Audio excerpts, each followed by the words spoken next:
mempersembahkan serial Sandiwara Radio Borobudur. Di tanah Jawa, saat kerajaan Mataram kokoh berdiri, setindak demi setindak, perlahan namun pasti, berdiri megah sebuah bangunan suci, Borobudur. Diangkat dalam serial Sandiwara Radio dengan kisah Kabut Pelangi di Mataram. Naskah karya Edi Dosa. Ide cerita Pinandita dan S. Tijab. Para pelaku Petrus Urspon sebagai Gunadarma, Bambang Suryo sebagai Busutarai, Insan Kautsar sebagai Risang Janaka, Nugraha sebagai Busudandai, Novi sebagai Kencana Jingga, Desi Indah sebagai Gandu, Devi Kurnia sebagai Dewa Kinara, Dewi Ayu sebagai Diah Lokapala, Wiwi sebagai Dewi Manohara, Elias sebagai Purnawijaya. Dibantu oleh Ari, Guritno, Ashari, Edi Juni, Rifki, Pripanggi, Sulis, Teti, Arif, Eni, dan sederet bintang sandiwara radio lainnya. Pembawa cerita Asdi Suhastra. Sutradara Edi Dosa.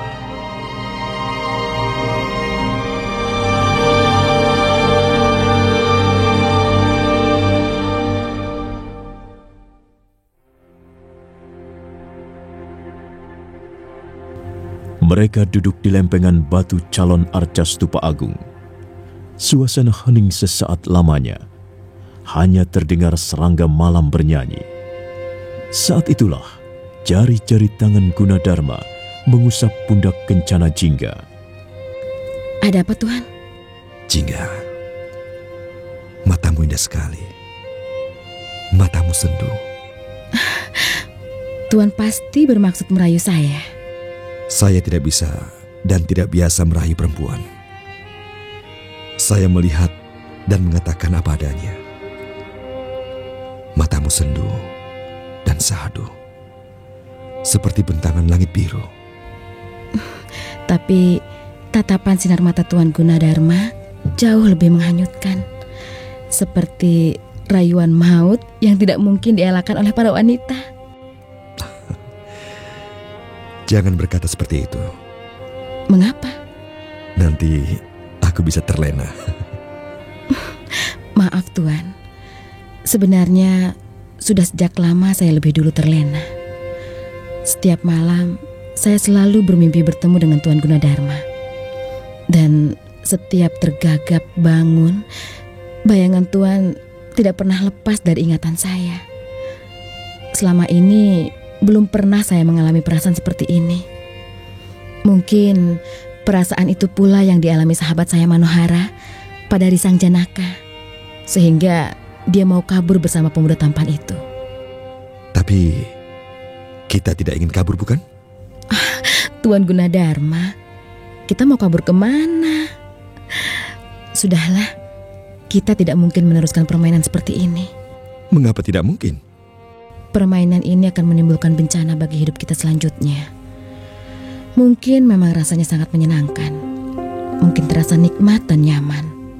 1000 bahagia mengisi kalbu. Tapi akibatnya juga akan sangat berat serta berbahaya. Sudahlah, Tuan. Lepaskan tangan saya. Mengapa? Tolong, jangan pandang saya seperti itu, Tuan Gunadarma. Mengapa? Saya tidak tahan lagi. Dengarlah, debur jantung saya kencang sekali. Seperti gelombang pasang lautan menghempas pantai. Saya takut dada saya akan terbelah. Jingga, tahukah kau bahwa suasana seperti ini pernah kualami bersama seorang gadis cantik? Dan wajahmu, ya, wajahmu, matamu, hidung dan bibirmu, juga suaramu, mirip sekali dengan gadis cantik itu. Namanya Udiani. Dia pacar Tuan atau istri? Sudahlah. Aku tak ingin mengingat-ingat masa lalu. Suasana itu sudah terkubur dalam-dalam. Dan sekarang dia sudah hidup tenang di alamnya yang baru. Alam yang jauh dari sini. Alamnya jiwa-jiwa tentram serta damai. Jingga. Jangan Tuan, saya mohon, jangan. Saya tak ingin larut lebih dalam. Saya tak ingin terseret lebih jauh. Kita tidak mungkin melakukan hal-hal seperti yang biasa dilakukan oleh sepasang kekasih. Tidak mungkin. Kita memiliki kodrat yang berbeda. Dan sebenarnya kita memiliki dunia yang tidak sama. Tuan mengerti yang saya maksudkan? Aku mengerti. Tapi aku belum bisa percaya sepenuhnya. Bagaimana aku percaya? Kenyataannya kau adalah seorang wanita yang sangat cantik, yang sekarang duduk di sampingku. Dan kita menatap bulan purnama bersama-sama. Sementara orang-orang yang lain nyenyak dalam tidurnya. Tidak, aku belum bisa percaya. Kecuali aku sudah benar-benar melihat buktinya. Bagiku, Kencana Jingga adalah manusia. Sama seperti aku. Hanya berlainan jenis. Jingga. Tuan Gunadarma.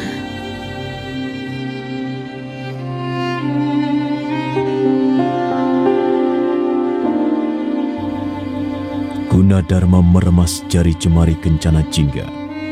Wajahnya bergerak semakin mendekati wajah wanita cantik yang tersipu-sipu di sampingnya itu.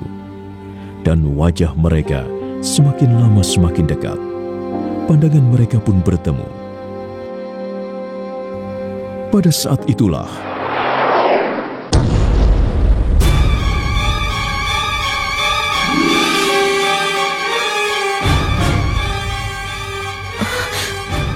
suara apa itu tadi, Tuan?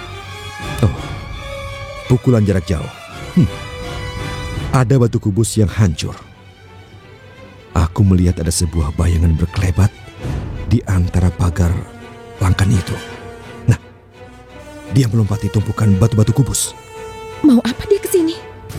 Mungkin dia sengaja mau mengganggu kita. Coba, kau tunggu sebentar di sini. Sudahlah, Tuan. Lupakan saja dia. Tidak. Ini perbuatan yang tidak sopan dan kurang ajar. Aku tahu persis, dia sengaja mengganggu kita. Aku akan segera kembali. Hati-hati, Tuan.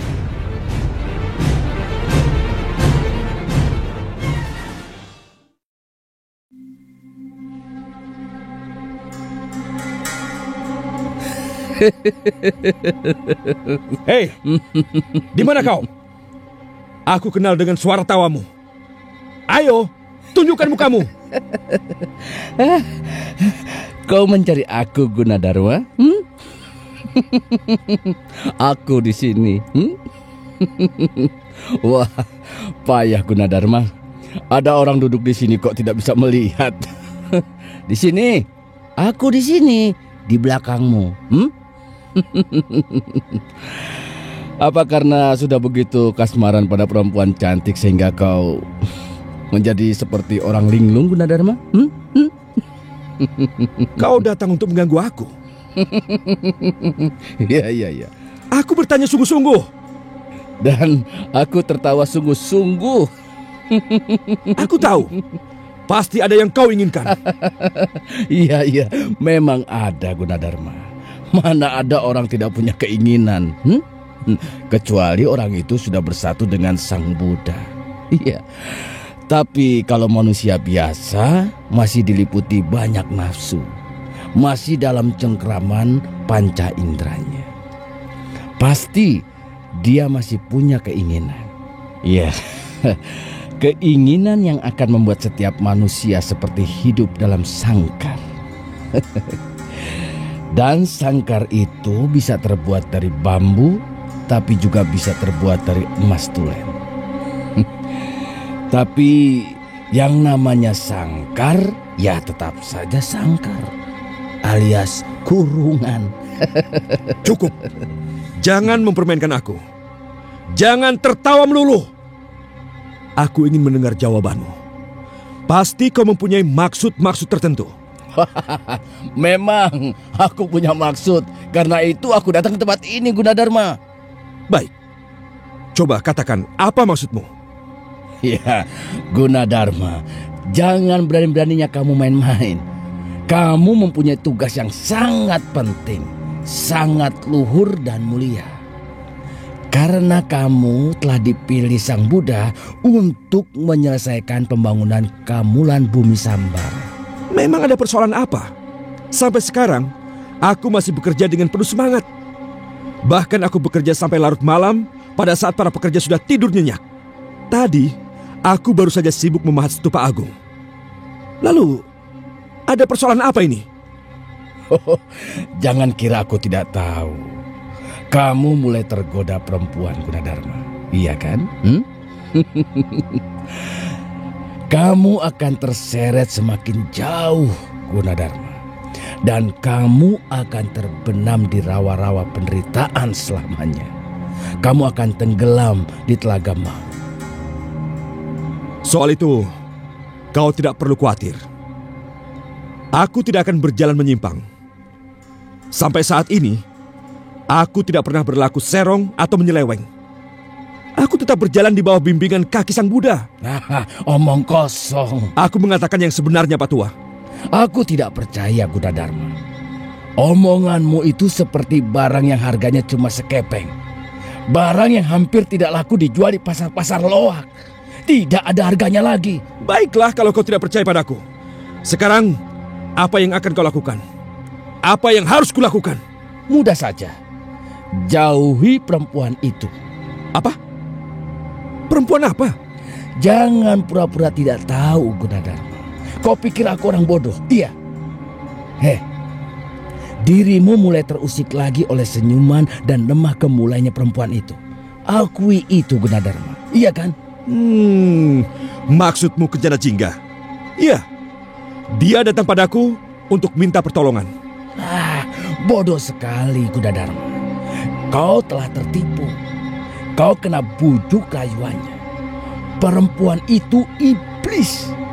Dia akan menyesatkanmu, Gunadarma. Dia akan membuatmu terlempar ke kubang api yang panas. Dan akhirnya, jiwamu akan binasa selamanya. Apa kamu tidak sadar akan hal ini, Gunadarma? Bagaimana aku bisa percaya kata-katamu, Pak Tua? Dasar orang picik, manusia lemah. Hatimu lembek seperti lempung. Nah, sekarang aku akan memberimu pelajaran. Ini, terimalah.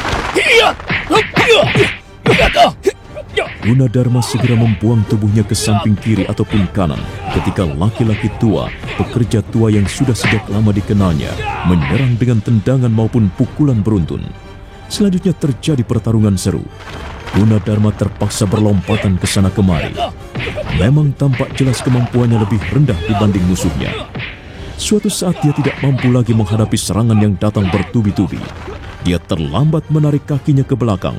Sebuah pukulan telak mengenai rahangnya. Kepalanya sampai terdongak dan tubuhnya terjajar ke belakang, hampir saja menubruk sebuah batu besar.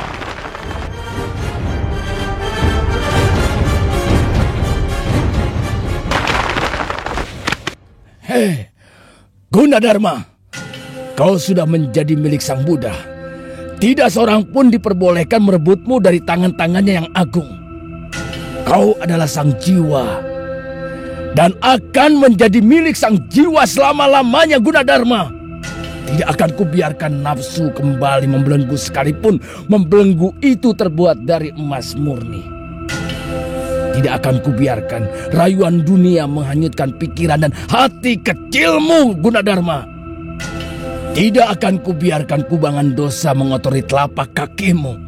Tidak akan kubiarkan panasnya api neraka menyentuh kulitmu dan membakar seluruh tubuhmu, Gunadarma.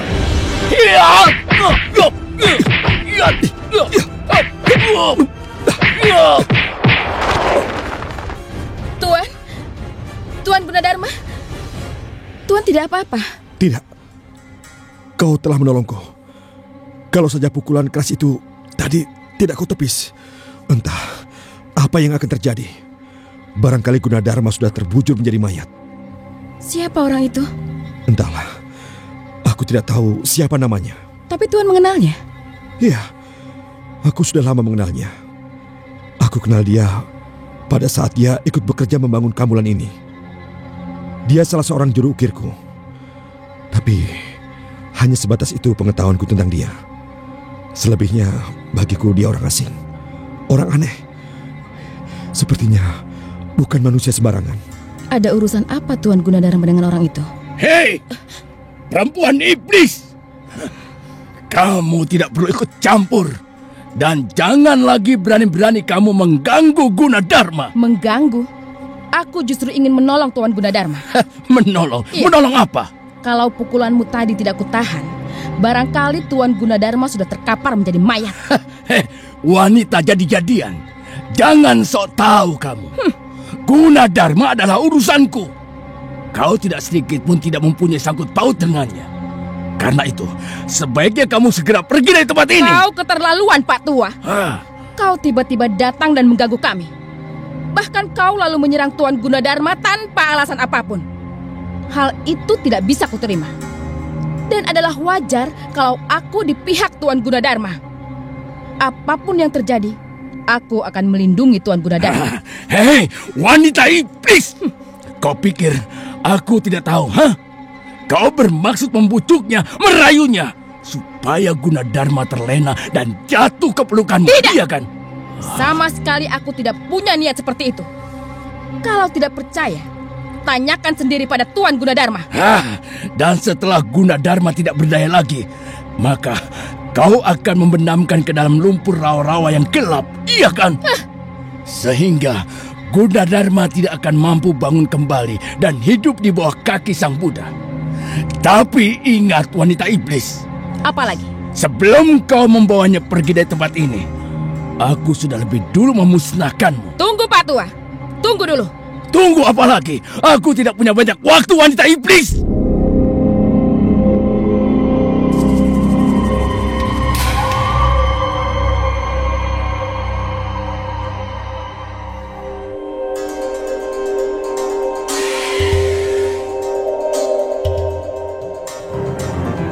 Laki-laki tua itu langsung melompat dan menerjang ke arah Kencana Jingga. Gadis cantik itu membuang tubuhnya ke samping dengan tenang. Nah, bagaimana kisah selanjutnya? Saudara pendengar, ikutilah terus serial Sandiwara Radio ini, Borobudur, dalam episode Kabut Pelangi di Mataram. Sampai jumpa.